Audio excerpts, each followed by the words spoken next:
Good morning from Bakkhali. আজকের আমাদের বকখালিতে দ্বিতীয় দিন, আর আজকে সকালে ঘুম থেকে উঠেই আমরা চলে এসেছিলাম সি বিচে কিছুক্ষণ ঘোরাফেরা করে আমরা এখান থেকেই করে নিয়েছিলাম ম্যাগি। আর এই ম্যাগির দোকানটা ছিল একদম পুরো সি বিচের পাশেই, মানে বসে বসে আপনি সমুদ্র উপভোগ করতে পারবেন।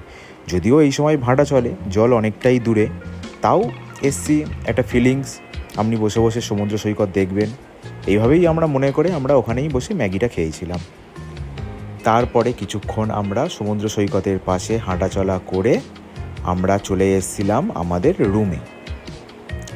দেন আমাদের রুম থেকে আমাদের আজকের প্রোগ্রাম, বকখালিতে যে সমস্ত সাইট সিইংটা হয়, যে 4-5টা স্পট নিই, তার মধ্যে কালকে আমরা হেনরি আইল্যান্ডটা ঘুরে এসেছিলাম, বাকি যেগুলো আছে সেগুলোর উদ্দেশ্যে বেরিয়ে পড়া।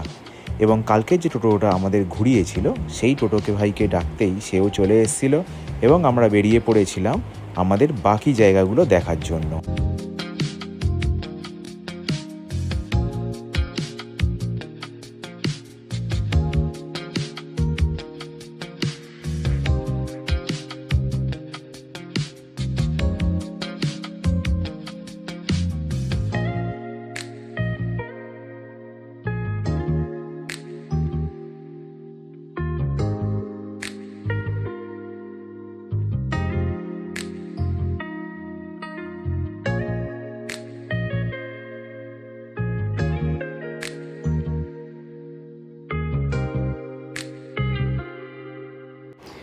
আমাদের আজকের প্রথম ডেস্টিনেশন ছিল ফ্রেজারগঞ্জ নদী বন্দর।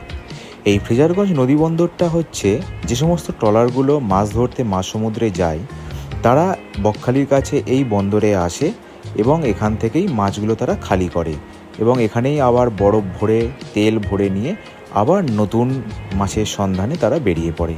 তো এটাই হচ্ছে ফ্রেজারগঞ্জ বন্দরের মূল উদ্দেশ্য। তো এখানে এলেই আপনি তো প্রচুর ট্রলার দেখতে পাবেন এবং প্রচুর কাঁচা মাছ দেখতে পাবেন।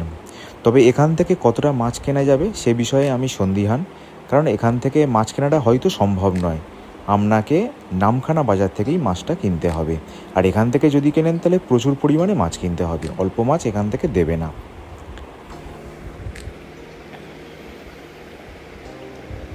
জায়গাটা বেশ সুন্দর, চারিদিকে ট্রলারগুলো দাঁড়িয়ে আছে আর মাঝখান দিয়ে সরু কংক্রিটের রাস্তা, বেশ ভালোই লাগছিল। আর হ্যাঁ, এখানে আরেকটা ইনফরমেশান দেওয়ার ছিল, এখান থেকেই ছাড়ে জম্মুদ্বীপ। বকখালির পাশে একটা দ্বীপ আছে, যে দ্বীপটার নাম জম্মুদ্বীপ। এই জম্মুদ্বীপে যাওয়ার জন্যে লঞ্চ এই ফ্রেজারগঞ্জ মৎস্য বন্দর থেকেই ছাড়ে। আমি যতটা জানতে পারলাম, এই জম্মুদ্বীপ যাওয়ার জন্যে লঞ্চটা পার হেড নেয় 150 টাকা এবং ওরা সাধারণত 18 জন হলে তবেই ছাড়ে। যদি কম প্যাসেঞ্জার হয় তাহলে কিন্তু ভাড়া বাড়লেও বাড়তে পারে, এ বিষয়ে আপনারা কিন্তু কথা বলে নেবেন। এই যে লঞ্চটা দেখা যাচ্ছে, এই লঞ্চটাই দাঁড়িয়েছিল জম্মুদ্বীপ যাওয়ার জন্যে।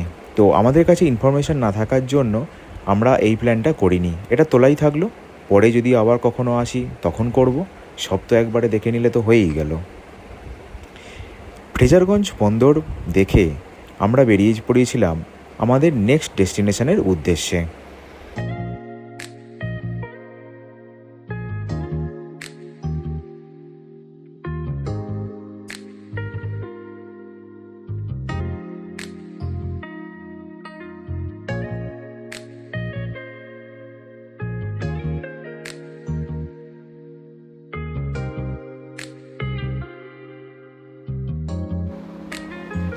আর আমাদের ডেস্টিনেশন ছিল ফ্রেজারগঞ্জ বন্দরের পরে কার্গিল বিচ। এটা আপনি যদি বকখালিতে আসেন তাহলে কিন্তু অবশ্যই ভিজিট করবেন, এটা মাস্ট। তার কারণ বকখালি সমুদ্র সৈকত এমন কিছুই নেই। তারপরে আপনারা আসবে হেনরি আইল্যান্ড, ওখানেও যেতে পারেন, আর না হলে আসতে পারেন এই কার্গিল সি বিচে। এটা সত্যিই খুব সুন্দর, আর এখানকার জল, এখানে যে বিচ, সত্যিই আপনাকে মুগ্ধ করবে। এখানে দাঁড়িয়ে থাকলে সমুদ্রের ঢেউ দেখতে দেখতে কখন যে আপনার সময় কেটে যাবে আপনি নিজেও বুঝতে পারবেন না। আমাদের সত্যিই খুব ভালো লেগেছিল। আরও যদি এখানে বিকেলে আসা যায় তাহলে তো আর কোনো কথাই থাকলো না। তো মাস্ট ম্যান্ডেটরি একটা সাইট সিইংয়ের মধ্যে এই কার্গিল সি বিচ কিন্তু অবশ্যই আসবে।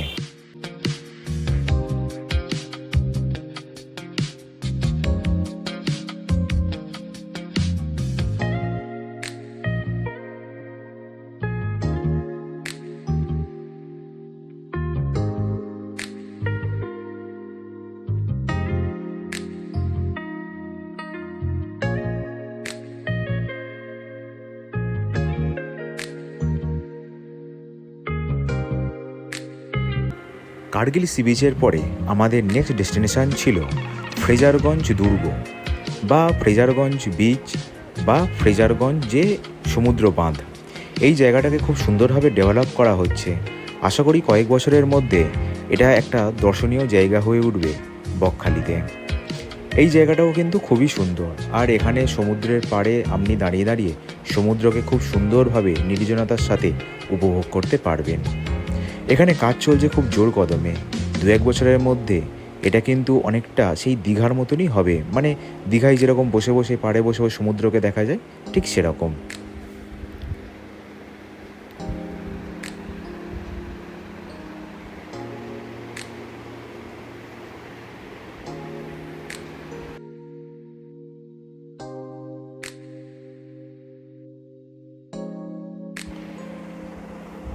বকখালিতে সমস্ত সাইট সিইংগুলো করার পরে আমরা দুপুরে বকখালিতে লাঞ্চ করে দেন আমরা বেরিয়ে পড়েছিলাম আমাদের বাড়ির উদ্দেশ্যে।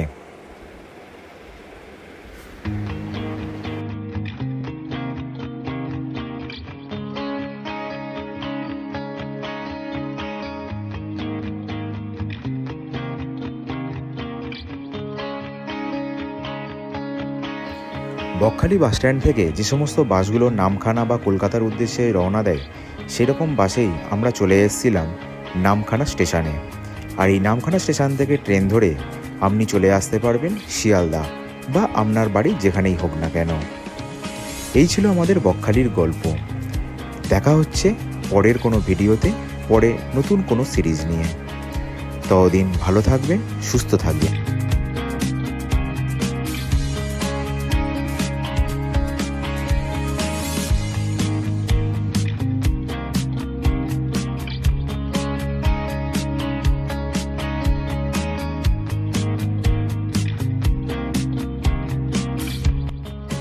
আর ভিডিওটা যদি ভালো লাগে তাহলে অবশ্যই লাইক, শেয়ার এবং সাবস্ক্রাইব করে দেবেন। দেখা হচ্ছে তাহলে পরের ভিডিওতে।